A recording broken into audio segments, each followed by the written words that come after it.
ఫస్ట్గా ఎవరైతే AP కానిస్టేబుల్కి select అయి ఉంటారో మీ అందరికి కంగ్రాచులేషన్స్.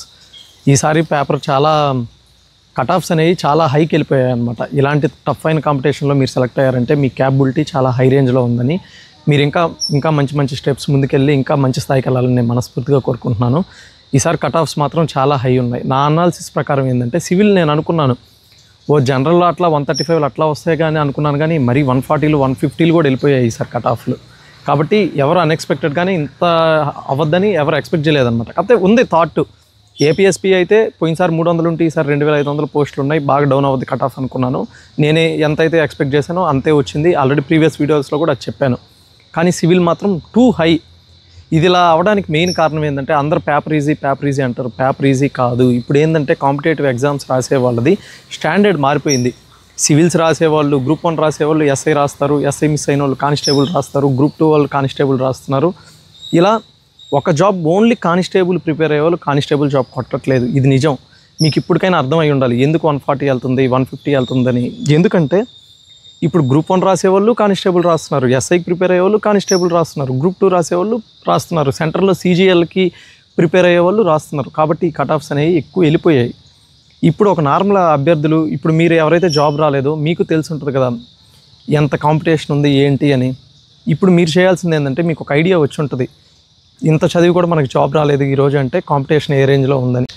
ఇప్పుడు మీకు ఏంటంటే ఆల్రెడీ జాబ్ వచ్చిన వాళ్ళకి మీకు నెక్స్ట్ ప్రాసెస్ ఏముంటుందంటే ఎస్బీ ఎంక్వైరీ, మెడికల్ ఇలా ఉంటాయి అనమాట. మీకు ఇంక సింపులే.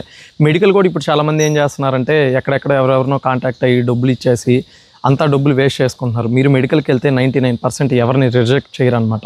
ఎవరికైనా టూత్ ప్రాబ్లం కానీ ఏదైనా ఇది ఐసైటీ ఇలాంటివి ఉంటే వాళ్ళే ఒక డాక్టర్ని రిఫర్ చేస్తారు. మీరు ఆ డాక్టర్ దగ్గర చూపించుకుంటే సింపుల్గా క్లియర్ అయిపోద్ది ప్రాసెస్. ఎవరిని ఇక్కడ రిజెక్ట్ చేసేది అనేది మ్యాక్సిమం స్టేట్ పోలీస్లో ఉండదు.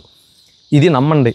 అంతేగాని ఎవరికంటే వాళ్ళకి డబ్బులు ఇచ్చేసి ఇలాంటివి అన్నీ మీ మనీ వేస్ట్ చేసుకోవద్దు. మీకు ఇంకా డౌట్గా ఉంటే మీ నియరెస్ట్ పోలీస్ స్టేషన్, ఇప్పుడు జాబ్ వచ్చేసింది కదా అక్కడ ఉంటే కానిస్టేబుల్కి కానీ ఎస్ఐకి కానీ చెప్పండి, అన్న నెక్స్ట్ ప్రాసెస్ ఏంది, నాకు ఇలా జాబ్ వచ్చిందంటే ప్రతి ఒక్కరు మీకు హెల్ప్ చేస్తారు. కాబట్టి జాబ్ వచ్చిన వాళ్ళతో ప్రాబ్లం లేదు, మీకు లైఫ్ మంచిగా సెట్ అయిపోద్ది. ఇంకా హ్యాపీగా మీ ఫర్దర్ ప్లాన్స్ ఏమున్నాయో అవి చేసుకోండి. ఎవరైతే ఇప్పుడు 1 or 2 మార్క్స్లో 0.5 మార్క్స్ ఇట్లా మిస్ అయిపోయి ఉంటారో దీని మీద హోప్స్ పెట్టుకొని, మీకు ఒకవేళ ఏజ్ ఉంటే ఇంకా నెక్స్ట్ ఇదే ప్యాటర్న్తో ఉన్న ఎగ్జామ్స్ ఏమున్నాయి అవి చూసుకొని ప్రిపేర్ అవ్వడం స్టార్ట్ చేయండి. ఎందుకంటే ఇప్పుడు ఈ డిప్రెషను ఈ ఫేస్ అనేది ఉంటుంది. నేను కూడా దాని నుంచి వచ్చిన వాడినే. కాకపోతే మీరు దీని నుంచి ఎంత త్వరగా రికవర్ అయ్యి బయటకు వచ్చి ఇంకో దాని మీద ఫోకస్ చేస్తారో మీరు సక్సెస్ అవుతారు అనమాట. ఇంక ఇదే ఫేస్లో ఉండి ఇంక లైఫ్ అయిపోయింది, కానిస్టేబుల్ లేకపోతే ఇంకేం లేదు అనేది థాట్ వద్దు. ఎందుకంటే ఇప్పుడు మీరు సబ్జెక్ట్ బాగా నేర్చుకుని ఉంటే ఒక సబ్జెక్ట్ ఫ్యాకల్టీగా వెళ్తే ఈరోజు సబ్జెక్ట్ ఫ్యాకల్టీ ఎంత రేంజ్లో ఉన్నారో మీకు తెలుసు. అలా లైఫ్లో చాలా ఆపర్చునిటీస్ ఉంటాయి. ప్రైవేట్ జాబ్స్ ఉంటాయి, లేకపోతే గవర్నమెంట్ ఇంకో జాబ్స్ ఉంటాయి. అంతేగాని ఇదే లైఫ్ ఇదే ఇలా అనుకోవద్దు. మీకు 1-2 మార్క్స్లో మిస్ అయిందా ఏదైనా ప్రైవేట్ జాబ్ చేసుకుంటా ప్రిపేర్ అయినా రోజుకి 2 hours 4 hours ప్రిపేర్ అయినా, ఇప్పుడు ఒకవేళ మీకు కానిస్టేబులే మిస్ అయింది, రేపు సివిల్ ఎస్ఐ రావచ్చేమో, లేకపోతే ఆర్ఎస్ఐ రావచ్చేమో, ఏఎల్పి రావచ్చేమో, గ్రూప్ డి రావచ్చేమో, ఎవరికి ఏది రాసి పెట్టిందో తెలియదు అనమాట. కాబట్టి 6100 ఈ పోస్టులు వీళ్ళకే జాబ్లు వస్తాయి. ఇంకా మీరు అందరూ ఇది అనేది మైండ్కి తీసుకొని ఏ చెడు డెసిషన్స్ అనేవి ఏదంటే తొందరపాటు డెసిషన్స్ ఏ అంటే ఇది చేయొద్దు అనమాట. ఎందుకంటే మీ మీద డిపెండ్ అయ్యి మీ ఫ్యామిలీ ఉంటుంది. కాబట్టి ఇవన్నీ ఆలోచించుకొని మంచిగా ముందుకెళ్ళండి.